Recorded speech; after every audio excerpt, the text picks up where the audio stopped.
Foodcast with Srinath.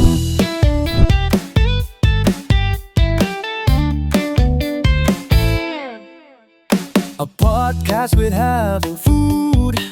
Srinath dosa tasty bites. Chat ಮಾಡಿ enjoy chesi. Friends gather, stories share. Meru atithya ಸ್ವೀಕರಿಸಿ ಮಾತುಕತೆಯಿಂದ ಸಂಭ್ರಮಿಸಿ. Foodcast with Srinath. ನಮಸ್ಕಾರ friends, once again ಮತ್ತೆ ಶ್ರೀನಾಗ್ ಬಂದಿದ್ದೀನಿ. ಫುಡ್ಕಾಸ್ಟ್ with ಶ್ರೀನಾಗ್ at ದಾಸೋಹಂ. ನಮ್ಮ ಈ ಮುಂದಿನ ಸೆಗ್ಮೆಂಟ್ನ ಶುರು ಮಾಡೋಣ. ಕರುಳು ಹಿಂಡುವ ಧಗೆ, ಇದು ನಿಮ್ಮೊಳಗಿನ ಧಗೆ, ನಮ್ಮೊಳಗಿನ ಧಗೆ ಧಗೆ. ನಾವು we are in two segment. ಅದೇ ಈಶ್ವರ್ ಸರ್ ತಾವೇನೋ ಹೇಳ್ತಾ ಇದ್ರು ನನಗೆ ಅಬೌಟ್ ಅದೇ ಅಮ್ಮನ ಬಗ್ಗೆ ನಾವು ಎಷ್ಟು ಹೇಳಿದ್ರು ಕಮ್ಮಿನೇ. ಯಾಕಂದರೆ ಇವತ್ತು ಏನಾಗಿದೆ ಅಂದರೆ, ಯಾವುದೋ ಒಂದು ಚಿಕ್ಕದ್ರಲ್ಲಿ ಏನೋ ಒಂದು ಹೆಸರು ಬಂದುಬಿಟ್ರೆ ಕಾಲು ಉಲ್ಟಾ ಆಗಿರುತ್ತೆ, ತಲೆ ಕೆಳಗಿರುತ್ತೆ. ಭಾಳ ಜನದ ನೀವು ನೋಡಿರ್ತೀರ, ಹೌದಮ್ಮ, ತಲೆಯಲ್ಲಿ ನಡ್ಕೊಂಡು ಹೋಗ್ತಾರೆ, ಕಾಲಲ್ಲೆಲ್ಲ. ಹೌದು ಸರ್. ಆ ಥರ ಜನ ಇರಬೇಕಾದ್ರೆ ನಿಜವಾಗ್ಲೂ ಅಮ್ಮನ ನಾವೆಷ್ಟು, ಅದು ಹೊಗಳಿಕೆ ಅಂತಲ್ಲ, ನಾವೆಲ್ಲೇ ಹೋಗ್ತೀವಲ್ಲ ಅವ್ರು ಏನು ಮಾಡ್ತಾರೆ, ಯಾರನ್ನ ಬಂದ್ಬಿಟ್ಟು ಅವ್ರ ಪಕ್ಕಕ್ಕೆ ನಿಂದ್ರೆ ಕಿಂಗ್ ಅಂತಾರೆ, ಹಂಗೆ ಬೇಡ ಪಕ್ಕ ಹೆಗಲ ಮೇಲೆ ಕೈ ಹಾಕು ಅಂತಾರೆ. ಸತ್ಯವಾಗ್ಲು ಅಮ್ಮ ಎಷ್ಟೋ ಜನಕ್ಕೆ ನಾನು ಇದು ಆ್ಯಕ್ಷನ್ ಮಾಡಿ ಹೇಳ್ತಾ ಇದ್ದೀನಿ, ಅವ್ರು ಭಯಪಟ್ಟರು ಹಾಕು ಹೆಗಲ ಮೇಲೆ ಕೈ ಹಾಕೋ ಬಾರಲ್ಲಿ ಅಂತ ತಬ್ಕೊಂಡು ಫೋಟೋ ಕೊಡ್ತಾರೆ. ನಾನು ಇದನ್ನ ಈಗ ಇವ್ರನ್ನ ಅಮ್ಮನ ಮಾತಾಡ್ಸ್ದಾಗ್ಲಿಂದ ಕಡಿಮೆ ಅಂದ್ರೆ ಒಂದು 20 ಜನಕ್ಕೆ ನೋಡಿರ್ಬೋದು. ನೋಡ್ರಿ, ಮತ್ತೆ ಈಗ ಹೋಟ್ಲು ಜಸ್ಟ್ ಬರ್ಬೇಕಾದ್ರೆ ಅಲ್ಲಿ ಅಮ್ಮ ಒಂದು ಹುಡುಗಿ ಬಂದಿದ್ರೆ ಹೆಗಲ ಮೇಲೆ, ಅವ್ರು ಸಪ್ಲೈಯರ್ ಪಾಪ ಹುಡುಗಿ ಹೆಗಲ ಮೇಲೆ ಕೈ ಹಾಕಮ್ಮ, ಚೆನ್ನಾಗಿ ಬರುತ್ತೆ, ಅವ್ರಿಗೆ ತೃಪ್ತಿ ಆಗುತ್ತೆ. ನಾನು ಪದ್ಮಶ್ರೀ ಬಂದವರಿಗೆ ಹೆಗಲ ಮೇಲೆ ಕೈ ಹಾಕಿದ್ದೆ ಅಂದ್ರೆ ಆ ಪದ್ಮಶ್ರೀ ಅವ್ರಿಗೆ ಅರ್ಪಣೆ ನಿಜವಾಗ್ಲೂ. ಅದರಿಂದನೇ ಬಹಳ ಹೇಳ್ಬಾರ್ದು. ಅಲ್ಲ, ಎಲ್ಲ ಅದನ್ನ ಹೇಳೋದು. ನಿರ್ಭಾವ, ನಿರ್ಮೋಹ ಮತ್ತೆ ನಿಷ್ಕಾಮ, ಇವಾಗ ಈ ಮೂರು ಇದ್ದ ಕಡೆ ಭಗವಂತ ಇರ್ತಾನೆ ಅನ್ನೋದಕ್ಕೆ ಇದಕ್ಕೆ ಹೇಳೋದು. ಅದಕ್ಕೆ ಎಷ್ಟೇ ನಾವು ತಾಯಿ ಅಲ್ಲ, ಆ ಪ್ರೀತಿಗೆ ನಾವು ಬೆಲೆ ಕಟ್ಟೋಕೆ ಕಟ್ಟಕ್ಕಾಗಲ್ಲ. ಹೌದಲ್ವಾ ಸರ್, ಈಗ ನಾವು ನೋಡ್ತು ನಮ್ಮ ಸಿನಿಮಾ ಕಲಾವಿದರು ಪಾಪ ಅನ್ಬಾರ್ದು, ಒಳ್ಳೆಯವರು ಇದ್ದಾರೆ. ಎಷ್ಟೋ ಜನ ಒಂದು ಸೆಲ್ಫಿ ಕೇಳಿದ್ರು ತಳ್ಳೋರು ನಾವು ಎಷ್ಟೋ ವಿಡಿಯೋಗಳು ನೋಡಿದ್ವಿ. ಕಪಾಳಕ ಆಡಿಯನ್ಸ್ಗೆ, ಪ್ರೇಕ್ಷಕರಿಗೆ, ಅಭಿಮಾನಿಗಳಲ್ಲರೂ ಇದ್ದಾರೆ. ಇವ್ರು ಬಂದ್ ಪಕ್ಕಕ್ಕೆ ನಿಂತ್ರೆ ಹೆಗಲ ಮೇಲೆ ಕೈ ಹಾಕೊಂಡು ನೋಡಿ. ಅದು ಅಂದ್ರೆ ಅದು ಏನಂತ ಗೊತ್ತಿಲ್ಲ. ಅವರು ಪಂಡ್ರಿ ಬಾಯ್ ಅವ್ರು ಹೇಳಿದ್ರಲ್ಲ ಅವಾಗ, ಪಂಡ್ರಿ ಬಾಯ್ ಲೀಲಾವತಮ್ಮ ನೋಡಿದೆ ಅಂತ. ಅಲ್ಲಿಂದ ಅವ್ರ ಸ್ಫೂರ್ತಿ ಏನ್ ಪ್ರೇರಣೆ. ಅಮ್ಮ, ನೀವು ಯಾವ ಗಂಡಸರನ್ನ ಇಷ್ಟನೇ ಪಡ್ಲಿಲ್ವಾ? ತುಂಬಾ ಜನ ಅಂದ್ರೆ what I mean to say, ಗಂಡಸರು ಅಂದ್ರೆ ಈ ಲೈಫ್ ಪಾರ್ಟ್ನರ್ ಆಗಲ್ಲ, ಅಲ್ಲ. ಈಗ ನಾವೊಂದು ಹುಡುಕ್ತಾ ಇದೀವಿ. ಈಗ ಇಳಿ ವಯಸ್ಸಿಗೆ ಜೋಡಿ ಇರ್ಬೇಕು ಅಂತ ಮಗ ಹುಡುಕ್ತಾ. ಹಳೆ ಜೀವಕ್ಕೊಂದು ಎಳೆ ಜೀವ. ಹಳೇದು ಎಳೆದು ಬೆಳೆಬೇಕಲ್ಲ. ಅಲ್ಲೇ ಮರೆಯಮ್ಮನಹಳ್ಳಿಗೆ ಹತ್ರ ಆಗಿರೋ ನೋಡಿದೇವ್ ಮೊನ್ನೆ. ಇನ್ನು ಅದು ಮಾತುಕತೆ ಆಗಿಲ್ವಾ? ನಮ್ಗೆ ರಾಜ್ಕುಮಾರ್ ಆ ತರ ಏನಾರ ಫಂಕ್ಷನ್ಗೆ ನಮ್ದೇ ಊಟ. ಏನು ನಮ್ಗೆ ಮತ್ತೆ ನಮ್ದೇ ಸರ್, ಉಪಾಸ ಸರ್, ನಮ್ಗೆ ಎಂಗೇಜ್ಮೆಂಟ್ಗೆ ನಿಮ್ಗೆ ಹೇಳ್ತೀವಿ, ಮದುವೆಗೆ ಬೇರೆಯವ್ರಿಗೆ.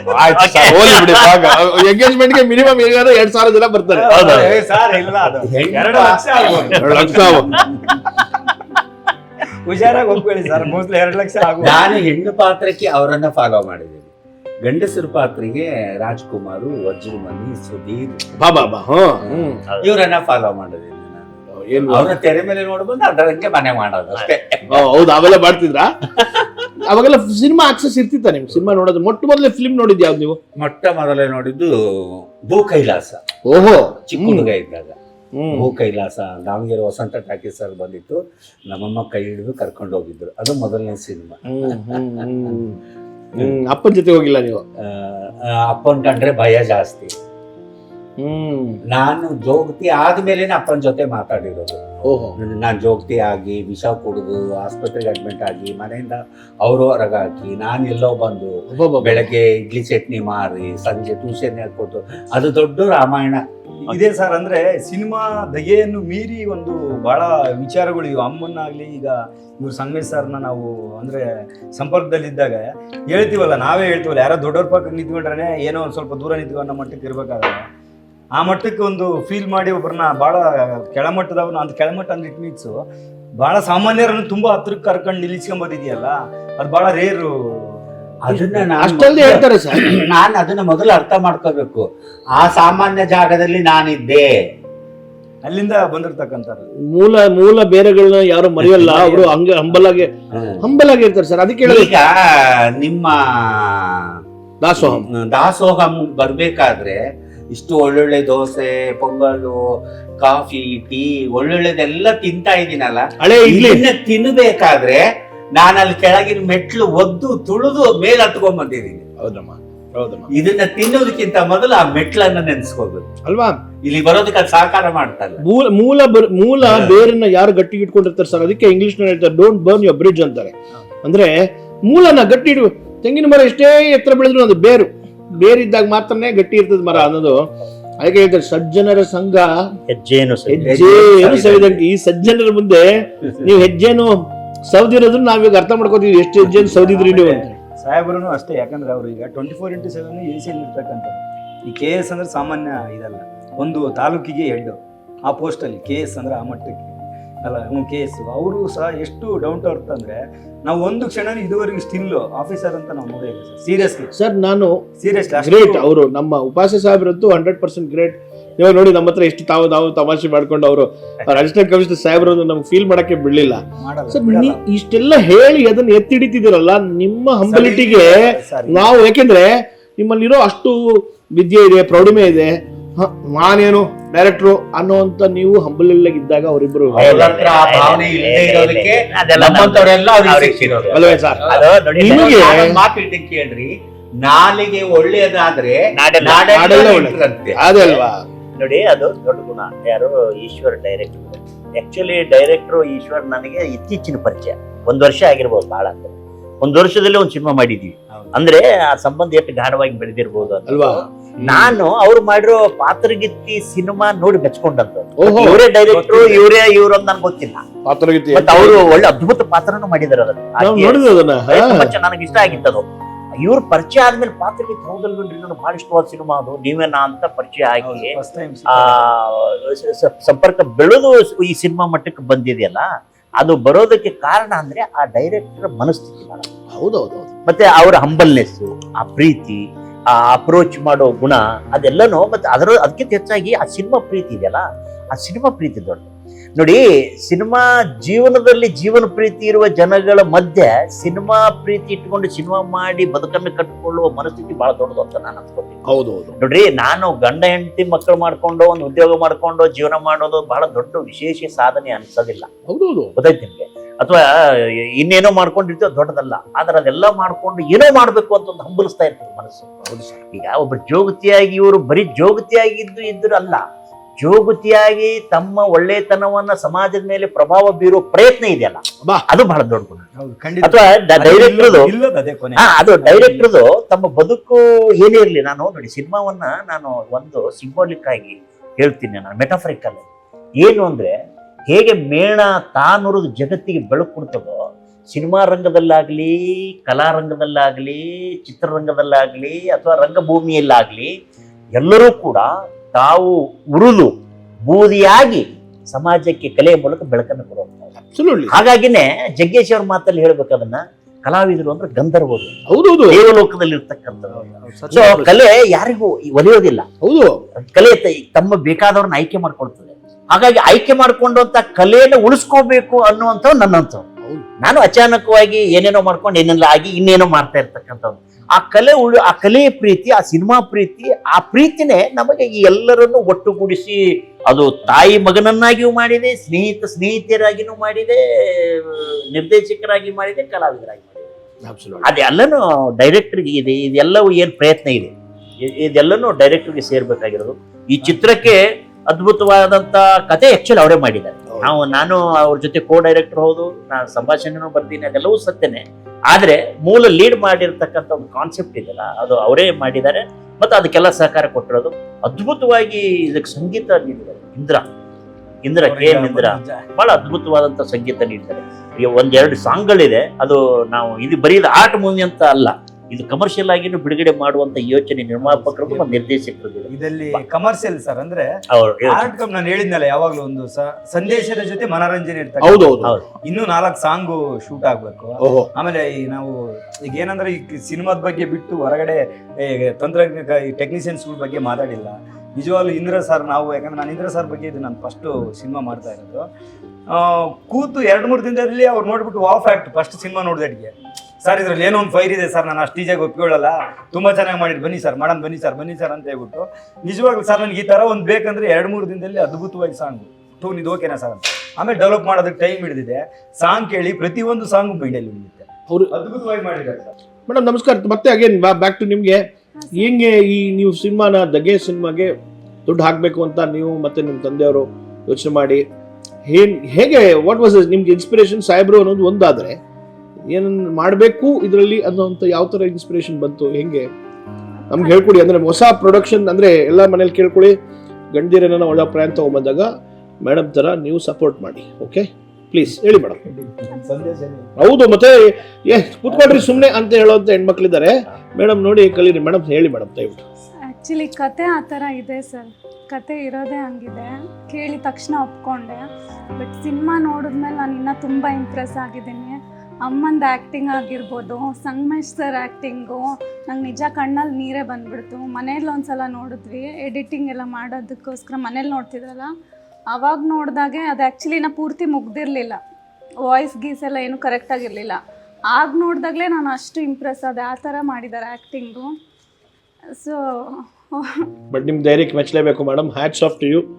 ಯಾಕೆಂದರೆ ಸಿನಿಮಾ ಇಂಡಸ್ಟ್ರಿ ಅಂದರೆ ಭಯ ಪಡ್ತಾರೆ, ದುಡ್ಡು ಹಾಕಿ ದುಡ್ಡು ಬರುತ್ತೋ ಇಲ್ಲೋ ಅಂತ 1000 ಸಲ ಯೋಚನೆ ಮಾಡ್ತಾರೆ. ನೀವು ಅಷ್ಟು ಧೈರ್ಯ ಮಾಡಿದ್ದೀರಿ. ಅದೇ ಥರ ನಿಮ್ಮ ಹಸ್ಬೆಂಡ್ ಮೇಲೆ ಇಟ್ಟಿರೋ ನಂಬಿಕೆ ನಿಮಗೆ ಚಿರಕಾಲವಾಗಿ ಇದೇ ಥರ ಖುಷಿಯಾಗಿರಿ. ನೀವು ಅವ್ರು ಏನು ನಂಬ್ತಾರೋ, ಅವ್ರು ಏನೇನು ಪ್ರಾಜೆಕ್ಟ್ ಹೇಳ್ತಾರೋ ಅದಕ್ಕೆಲ್ಲ ಹಿಂಗೆ ಕೈ ತುಂಬ ನಿಮ್ಮ ಮಹಾಲಕ್ಷ್ಮಿ ಒಲಿಲಿ. ನಮ್ಮ ದಾಸೋಮ್ ಬಂದಿದ್ದಕ್ಕೆ ತುಂಬ ಖುಷಿ ಆಯ್ತು. ಹೇಗೆ ಅನಿಸ್ತು ನಮ್ಮ ಊಟ ಅಡುಗೆ? ತುಂಬ ಚೆನ್ನಾಗಿತ್ತು. ನಿಮ್ದು ಯಾವುದೋ ನಾವು ರೆಸಿಪಿ ಹೇಳ್ಕೊಡಿ, ನಮ್ಮ ಹುಡುಗರ ಹತ್ರ ಮಾಡ್ಸೋಣ, ಅದು ನಾವು ಕಮರ್ಷಿಯಲೈಸ್ ಮಾಡ್ಕೋತೀವಿ. ನಮಗೂ ನಿಮ್ದು ಕರುಣೆ ಇರಲಿ. Thank you madam. Thank you madam. Cooking ತುಂಬಾ ಇಷ್ಟ. ಹೌದೇ? ಅದ್ರ ಜೊತೆಗೆ ಇದೆಲ್ಲ ತುಂಬಾ ಚೆನ್ನಾಗಿದೆ. ನಮ್ದು ನೆಕ್ಸ್ಟ್ ಸೆಗ್ಮೆಂಟ್ ಮಾಡ್ತೀವಿ ಮೇಡಮ್. ಇನ್ನೊಂದು ನಿಮ್ಮ ರುಚಿ ನಮ್ಮ ಜಾಗ ಅಂತ ಫಸ್ಟ್ ನಾಮಿನೇಷನ್ ನಿಮ್ದೆ. Thank you. ಏನ್ sir? Right. Thank you madam. Thank you so much. ತುಂಬಾ ಖುಷಿ ಆಯ್ತು ತಾವು ಬಂದಿದ್ದಕ್ಕೆ. ನಿಮ್ಮ ಧಗೆ ಮೂವಿ ನಿಮ್ಗೆ ಕಲ್ಲಪಟ್ಟಿಗೆ ತುಂಬಿಸಿ ವಾಪಸ್ ನಮ್ಮ ಕಡೆನೂ ಒಂದು ಇನ್ವೆಸ್ಟ್ಮೆಂಟ್ ಮಾಡಕ್ ಬಂದ್ಬಿಡಿ. ಒಳ್ಳೇದಾಗ್ಲಿ ಮೇಡಮ್. God bless. Thank you so much. ನೀವು ಆಕ್ಚುಲಿ ನೀವು ನಮ್ಮ ಹೋಟೆಲ್ ಬಿಸ್ನೆಸ್ ಇಂದ ಫ್ರೆಂಡ್ಶಿಪ್ ಅಂದ್ರೆ ಹೋಟೆಲ್ ಇಂಡಸ್ಟ್ರಿ ನೀವು ಇಟ್ಕೊಂಡಿದ್ರಿ. ಅದು 1 ರೂಪಾಯಿಗೆ ಮಾರಿದ್ರು ಇಡ್ಲಿ, 10 ರೂಪಾಯಿಗೆ ಮಾರಿದ್ರು ನೀವು ಒಂದೇ ಕಮ್ಯುನಿಟಿ ಅವ್ರೀಗ. ಹಾಗಾಗಿ ಏನ್ ಅನ್ಸುತ್ತು, ಏನಾಯ್ತು? ತುಂಬಾ ಖುಷಿ ಆಯ್ತು. ನಿಮ್ಮಂಗೆಲ್ಲ ವೆರೈಟಿ ಎಲ್ಲ ಏನಿರ್ಲಿಲ್ಲ. ಇಡ್ಲಿ ಚಟ್ನಿ ಅಷ್ಟೇ, ಒಂದು ಪುಟ್ಟ ಇಡ್ಲಿ ತುಂಬ್ಕೊಳ್ಳೋದು, ಚಟ್ನಿಗೆ ಬಾಕ್ನ ತುಂಬ್ಕೊಳ್ಳೋದು, ಬೆಳಗ್ಗೆನೆ ಹಳ್ಳಿ ಒಳಗೆ ಹೋಗ್ಬಿಡೋದು. ಊರೊಳಗೆ ಹೋಗಿ 1 ರೂಪಾಯಿಗೆ 4 ಇಡ್ಲಿ ಮಾರ್ಕೊಂಡ್ಬರ್ತೀವಿ. ರೂಪಾಯಿಗೆ 4 ಇಡ್ಲಿ ಮಾರ್ತಿದ್ರಿ. ಈಗ ನಾನು ಎಷ್ಟು ಇಡಬೇಕು ಇಲ್ಲಿಗೆ ಇಡ್ಲಿಗೆ ದುಡ್ಡು? ನೀವು ಹೇಳಿದ ರೇಟಲ್ಲಿ ಇಡೋಣ. ಅಲ್ಲ ಅಂದಾಜು ಬೆಂಗಳೂರಲ್ಲಿ ಏನ್ ನೋಡ್ಬೋದು ಇವತ್ತು? ನಾನು ಏನ್ ರೇಟ್ಗೆ ಇಡ್ಬೋದಮ್ಮ? ಅಲ್ಲ, ನಿಮ್ಮ ಹೋಟ್ಲದ ಬಗ್ಗೆ ಕೇಳಿದೆ. ಮತ್ತೆ ನಾನು ಹೇಳಿದ್ರೆ ಹೆಚ್ಚಾಗ್ಬೋದು, ಕಮ್ಮಿ ಆಗ್ಬೋದು. ನೀವೇನ್ ರೇಟ್ ಇಟ್ಟಿದ್ದೀರೋ ಅದೇ ರೇಟೇ ಇರ್ಲಿ. ಬಡವರಿಗೆ ಹತ್ತಿರವಾಗಿದ್ದು, ನಿರ್ಗತಿಕರಿಗೆ ಹತ್ತಿರವಾಗಿದ್ದು, ಇಲ್ಲಿ ಎಲ್ಲೆಲ್ಲಿಂದಲೋ ಮೂಲೆಯಿಂದ ಓದಕ್ಕ ಮಕ್ಕಳು ಬಂದಿರ್ತಾರೆ, ಅವ್ರಿಗೆ ತುಂಬಾ ಹತ್ತಿರವಾದದ್ದ ಬೆಲೆಯಲ್ಲಿ ನೀವು ಇಟ್ಟಿದ್ದೀರಿ. ನಂಗೆ ಇನ್ನೊಂದೇನಂದ್ರೆ, ಹ್ಯಾಪಿ ಅವರ್ಸ್ ಅಂದ್ರೆ ಏನು? ಒಳ್ಳೆ ಕ್ವಶನ್ ಕೇಳಿದ್ರಿ. ಹ್ಯಾಪಿ ಅವರ್ಸ್ ಅಂದ್ರೆ ಈ ನೀವು ಹೇಳಿದ್ರಲ್ಲ ಮಕ್ಕಳೆಲ್ಲ ಬಂದಿದ್ದಾರೆ ಅಂತ, ಈ ಸುತ್ತಮುತ್ತ ನಮ್ಮ ಉಪಾಸ್ಯ ಸಾಹೇಬರು ಹೇಳಿದ್ರು, ಇಲ್ಲೇ ಓದ್ಕೋತೀನಿ ನಾನು ಬಂದು. ಈ ಅಡ್ಮಿನಿಸ್ಟ್ರೇಟಿವ್ ಎಕ್ಸಾಮ್ಸ್ ಬರೆಯೋಕ್ಕೆ ಈ 6 ತಿಂಗಳು ನಾವು 16,000 ಜನಕ್ಕೆ, 16,000 ರಿಂದ 18,000 ಜನಕ್ಕೆ ನಾವು ಈ 6 ತಿಂಗಳು ಪ್ರಾಯೋಜಿಕ ಅಂತ ಟ್ರಯಲ್ಸ್ ರನ್ ಮಾಡಿದ್ವಿ. ಈಗ ನಾಳೆ ನಾವು ಗ್ರ್ಯಾಂಡ್ ಲಾಂಚ್ ಮಾಡೋಕ್ಕೂ ಮುಂಚೆ ಒಂದು ಹೋಟೆಲ್ ಇಂಡಸ್ಟ್ರಿ 6 ತಿಂಗಳು ಟ್ರಯಲ್ಸ್ ಮಾಡಿ ಈ ಸುತ್ತಮುತ್ತ ಲೋಕಲಲ್ಲಿ ಏನಿದೆ, ಇವ್ರ ವಾತಾವರಣ, ಮತ್ತೆ ಈ ಪ್ರೈಸ್ ನನಗೆ ವರ್ಕೌಟ್ ಇಲ್ಲಿ ಬೇಕಾಗತ್ತಾ ಬೇಡವಾಗತ್ತಾ, ಇದನ್ನ ತಗೊಳ್ಳೋಕೆ ಇಲ್ಲಿ ಬಂದು ತಿನ್ನೋರು ಇದಕ್ಕೆ ಕೊಡ್ತಾರೆ. ಯಾಕೆಂದ್ರೆ ಇದು ಫೈನ್ ಡೈನ್ ಅಮ್ಮ. ನಾವು ಕೂತಿರೋ ಈ ಸೆಟಪ್ ಇದೆಯಲ್ಲ, ಇದು ಫೈನ್ ಡೈನ್ ಅಂದ್ರೆ 3 ಸ್ಟಾರ್ ಮತ್ತೆ 5 ಸ್ಟಾರ್ ಹೋಟೆಲ್ಗಳಲ್ಲಿ ನೀವು ನೋಡಿರ್ತೀವಿ. ಈಗ ನಮ್ಗೆ ಬಂದು ವೇಟ್ರಸ್ ಸರ್ವ್ ಮಾಡಿದ್ರು, ವೇಟ್ರೇ ಇದನ್ನ ಕ್ಲೀನ್ ಮಾಡಿದ್ರು, ಮತ್ತೆ ಯಾರು ಕ್ಲೀನರ್ ಬರಲಿಲ್ಲ ಮತ್ತೆ. ಹೌದು. ಇದು ವೇಟರ್ ಸರ್ವಿಸಸ್ ಅಂತ ಬರ್ತದೆ. ಅಂದ್ರೆ ಫೈನ್ ಡೈನಿಂಗ್ ಅಂದ್ರೆ ಇಟ್ಸ್ ಲಕ್ಸುರಿ, ನಿಮ್ಗೆ ಬೇಕಾಗಿದ್ದಂತ ಊಟನ ಲಕ್ಸುರಿಯಸ್ ಆಗಿ ಮಾಡ್ಕೊಂಡು ಹೋಗುವಂಥದ್ದು ಒಂದು ಫೈನ್ ಡೈನಿಂಗ್. ರೆಸ್ಟೋರೆಂಟ್ ಅಲ್ಲಿ ಹಂಗಿರಲ್ಲ, ಬೇಗ ಬೆದ್ದು ಹಿಂಗೆ ಹೋಗ್ಲಿ ಅಂತ ಅವ್ರು ಸೀಟಿಂಗ್ ಹಂಗೆ ಮಾಡಿರ್ತಾರೆ, ಮತ್ತೆ ಅವ್ರ ಸರ್ವಿಸಸ್ ಹಂಗೆ ಇರ್ತದೆ. ಇನ್ನು ಕ್ವಿಕ್ ಸರ್ವಿಸ್, ಸೆಲ್ಫ್ ಸರ್ವಿಸಲ್ಲಿ ಏನಾಗುತ್ತೆ, ನಾವೇ ಹೋಗಿ ನಾವೇ ಕೂಪನ್ ತಗೊಂಡು ಕೊಡ್ತೀವಿ. ಈ ಎರಡೂ ಕಾಂಬಿನೇಷನ್ ಇಂಡಿಯಾದಲ್ಲೇ ಫಸ್ಟ್ ಇಟ್ಟಿರೋದ್ರಿಂದ ಇಲ್ಲಿ ಸ್ವಲ್ಪ ಪ್ರೈಸಸ್ ಜಾಸ್ತಿ ಇತ್ತು. ಸೊ ನಾವೇನು ಅನ್ಕೊಂಡ್ವಿ, ಎಲ್ಲ ಯೋಚನೆ ಮಾಡಿ ಈ ಹುಡುಗರು ಪಾಪ ಬರ್ತಿರ್ಲಿಲ್ಲ, ಅಲ್ಲೆಲ್ಲ ಪಕ್ಕದಲ್ಲಿ ಹೋಗ್ತಾ ಇದ್ರು. ಹಾಗಾಗಿ ಬೆಳಗ್ಗೆ ಹ್ಯಾಪಿ ಅವರ್ಸ್. ನಿಮ್ಮ ಪ್ರಶ್ನೆಗೆ ಉತ್ತರ ಏನಂದ್ರೆ, ಆ ಬೆಳಗ್ಗೆ 5 ಗಂಟೆಯಿಂದ 8:30 ಬೆಳಗ್ಗೆ ತನಕ 50 ರೂಪಾಯಿಗೆ 2 ಇಡ್ಲಿ, 1 ವಡೆ, 1 ಕಾಫಿ ಕುಡಿದ್ಬಿಡ್ಬೇಕು. 50 ರೂಪಾಯಿ ಯಾರು ಬೇಕಾದ್ರೂ ಅಫೋರ್ಡ್ ಮಾಡ್ತಾರೆ ಇವತ್ತಿಗೆ, ಜಾಸ್ತಿ ಅನ್ಸಲ್ಲ. ಈ ತರ 2 ಚಟ್ನಿ, 1 ಸಾಂಬಾರು, 2 ಇಡ್ಲಿ, 1 ವಡೆ, ಮತ್ತೊಂದು ಕಾಫಿ 50 ರೂಪಾಯಲ್ಲಿ ಇವತ್ತು ಬೆಂಗಳೂರಿನಲ್ಲಿ ಯಾರು ಕೊಡ್ತಾ ಇಲ್ಲ ಅನ್ನೋದು ನಮ್ಮ ಸಮೀಕ್ಷೆ. ಯಾರನ್ನ ಕೊಡ್ತಿದ್ರೆ ನನಗೆ ಗೊತ್ತಿಲ್ಲ. 50 ರೂಪಾಯಿ ಒಳಗೆ ಈ QSR ಅಲ್ಲಿ ಕೊಡಬೇಕು ಅಂತ. ಸಂಜೆನೂ ಅಷ್ಟೇ ಮಾಡಿದ್ದೀವಿ. ಮಧ್ಯಾಹ್ನ ಒಂದು 12:30ಯಿಂದ 2 ಗಂಟೆಗೆ 100 ರೂಪಾಯಲ್ಲಿ ಊಟ ಮುಗಿದೋಬೇಕು ಅನ್ನೋದು ನಮ್ಮ ಆಸೆ. ಅಂದರೆ ಎಲ್ಲ ವರ್ಗದವರಿಗೂ, ಜೋಬಲ್ ದುಡ್ಡಿದ್ದು ಯೋಚನೆ ಮಾಡ್ದಂಗೆ ಕಾರ್ಡ್ ಸ್ವೈಪ್ ಮಾಡೋರ್ಗೂ ನಮ್ಮಲ್ಲಿ ಊಟ ಇದೆ. ಇಲ್ಲಪ್ಪ ಇಲ್ಲಿ ಹೋಟ್ಲ್ ಜಾಸ್ತಿ ದುಡ್ಡು, ಇದು ಕಾಸ್ಟ್ಲಿ, ಒಳಗೆ ಹೋಗೋಕ್ಕಾಗಲ್ಲ, ಯಾಕೆ ಇಷ್ಟೆಲ್ಲ ಲೈಟಿಂಗ್ ಇದೆ, ಅವ್ರ ದುಡ್ಡು ನಾವು ಮಾಡ್ತಾರೆ ಅನ್ನೋಕ್ಕೆ ನನಗಿಲ್ಲ. ನಾನು ಅದನ್ನೇ ಅಂದ್ಕೊಂಡೆ, ಅವ್ರು ಕೊಡೋ 50 ರೂಪಾಯಿ, ಅವ್ರು ಕೊಡೋ 100 ರೂಪಾಯಿ, ಈ ಟೇಬಲ್ ಸಿಸ್ಟಮು, ಈ ಸೋಫಾ ಸಿಸ್ಟಮು, ಈ ಲೈಟ್ ಸಿಸ್ಟಮು, ಇಲ್ಲಮ್ಮ ನಮಗೆ ಅದರಿಂದ ಬಿಲ್ಡಿಂಗು, ಇದು ನೋಡ್ರಿ, ಇದು ಒಂಥರ ಹಳ್ಳಿ ಮನೆಯ ಕಂಬಗಳು ಕಂಡಂಗೆ ಕಾಣುತ್ತೆ. ತುಂಬ ಚೆನ್ನಾಗಿದೆ. ಆ ಮಕ್ಕಳಿಗೂ ಸ್ವಂತ ಮನೆಯಲ್ಲಿ ಬಂದಿದ್ದೀವೇನೋ ಅನ್ನೋ ಹೌದ್ರಮ್ಮ ಕಲ್ಪನೆ ಮೂಡುತ್ತಲ್ಲ.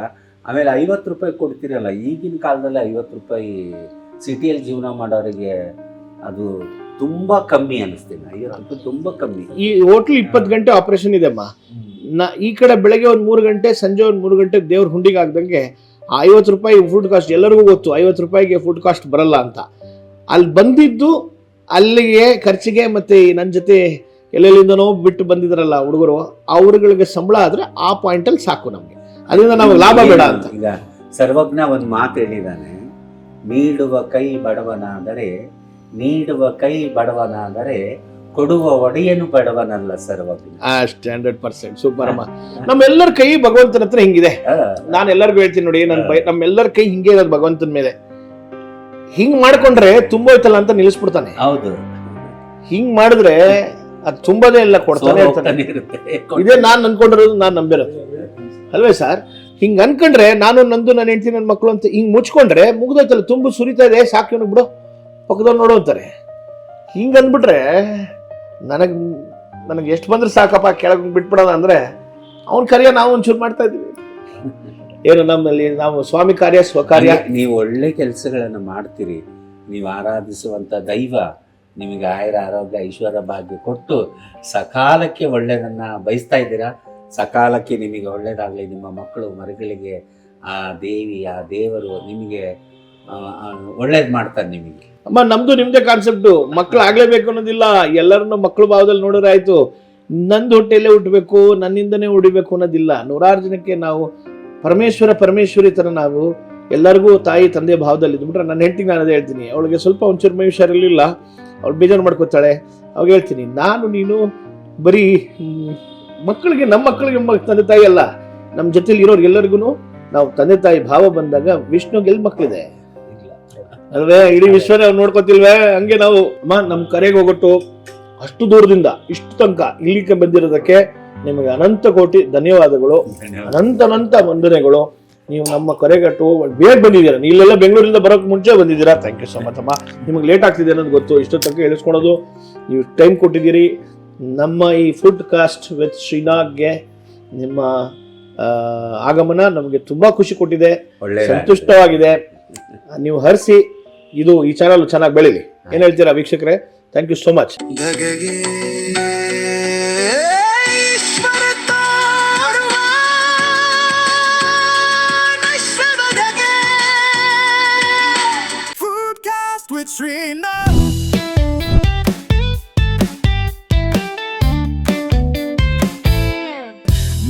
ಆತಿಥ್ಯ ಸ್ವೀಕರಿಸಿ ಫುಡ್ ಕಾಸ್ಟ್ ವಿತ್ ಶ್ರೀನಾಥ್.